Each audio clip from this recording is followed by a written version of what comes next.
Japan के उद्योग छत्तीसगढ़ में लगेंगे। मुख्यमंत्री विष्णुदेव साय बहुत तेजी से छत्तीसगढ़ को विकसित करने में लगे हैं। क्या क्या प्रयास कर रहे हैं ये आपको बता देता हूं, विस्तार से देख लीजिए। छत्तीसगढ़ में निवेश लाने के लिए मुख्यमंत्री विष्णुदेव साय विदेश दौरे पर हैं।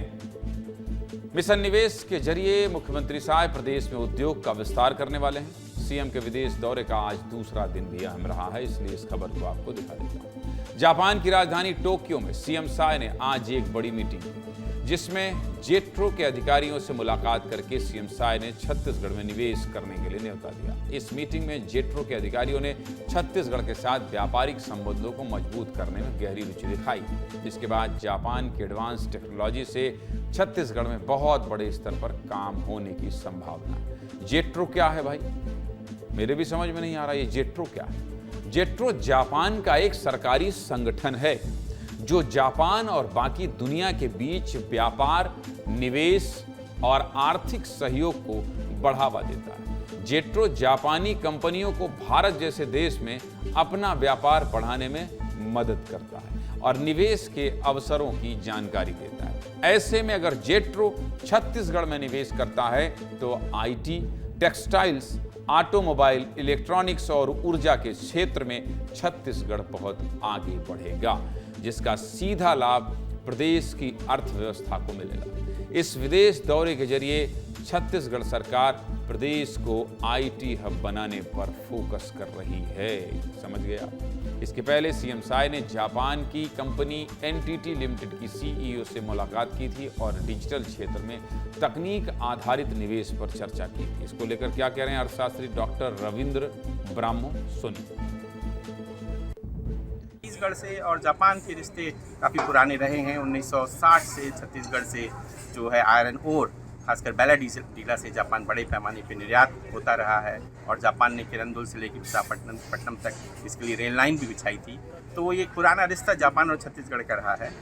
इसीलिए ये मुख्यमंत्री की जो जापान यात्रा है, खासकर एक विकसित छत्तीसगढ़ के लिए, जो हमें बिना निवेश आकर्षित किए हुए, बिना यहाँ पे इन्वेस्टमेंट को हम प्रमोट किए हुए छत्तीसगढ़ का विकास नहीं हो सकता। किसी भी राज्य का, देश का विकास नहीं हो सकता कि जब तक वहाँ के उद्योग जो है मजबूत स्थिति में ना हो, और ये बहुत आवश्यक है विकसित छत्तीसगढ़ के लिए।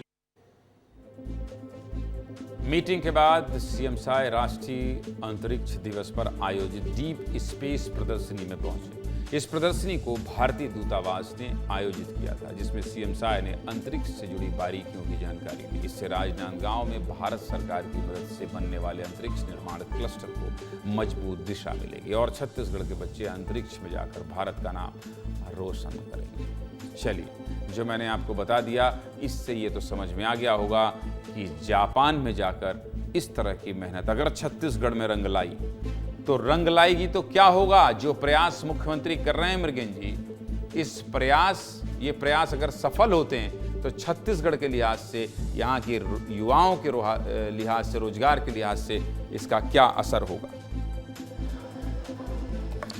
जी देखिए, इसका बहुत बड़ा असर होगा। राजनांदगांव में स्पेस मैन्युफैक्चरिंग क्लस्टर ये केंद्र सरकार ने बनाने का फैसला किया है। ऐसे में जापान में जेट्रो की जो मीटिंग है उसमें मुख्यमंत्री विष्णुदेव साय की बातचीत होती है।